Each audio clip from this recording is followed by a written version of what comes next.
For centuries, the Western world has opened its most famous prayer with a single defining image: Our Father, who art in heaven.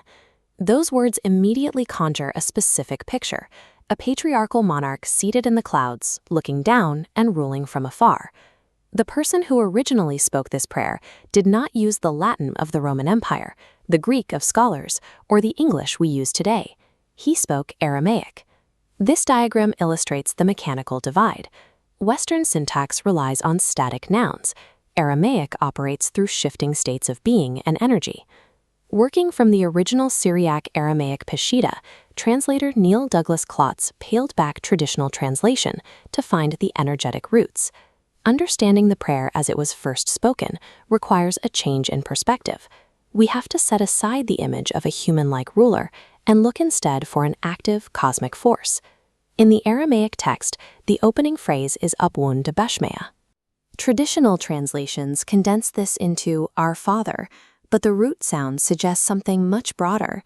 Douglas Klotz translates this opening as O Birther, Father, Mother of the Cosmos. The subsequent lines follow this trajectory. Rather than seeking a king's favor, the prayer asks to focus your light within us, make it useful, as the rays of a beacon show the way. The Aramaic text describes a reign of unity that comes to life through fiery hearts and willing hands. These opening lines take the concept of the divine and strip away the title of a static king. The divine becomes an active, life-giving process of sacred unity. Curious, leaning in, this shift in perspective changes the way the text views human error. Where Western translations use the language of a courtroom, debts, and trespasses, the Aramaic text uses the language of nature and physics. In this framework, sin is described as the tangled cords of mistakes that bind us. The prayer asks to loose these strands as we release the ones we hold of others' guilt. Temptation is defined as a state of forgetfulness, a loss of focus on the cosmic source. Evil is translated as unripeness. Bad actions are framed as a lack of growth and a failure to mature, rather than a moral stain. This framework operates outside the logic of judicial punishment, functioning instead as a practical guide for reaching natural maturity.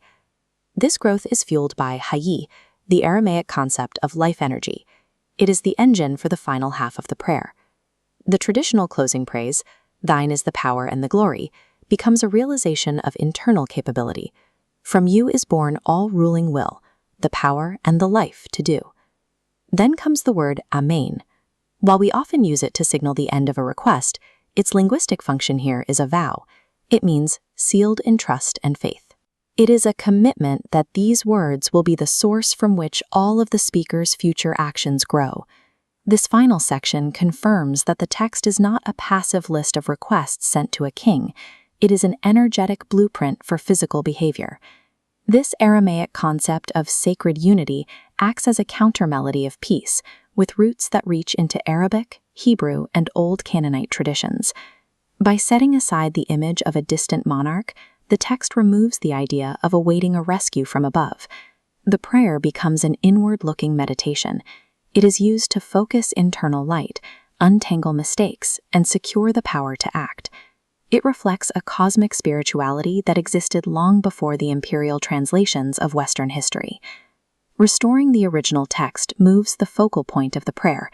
It places the responsibility for unity and change directly into the hands of the individual.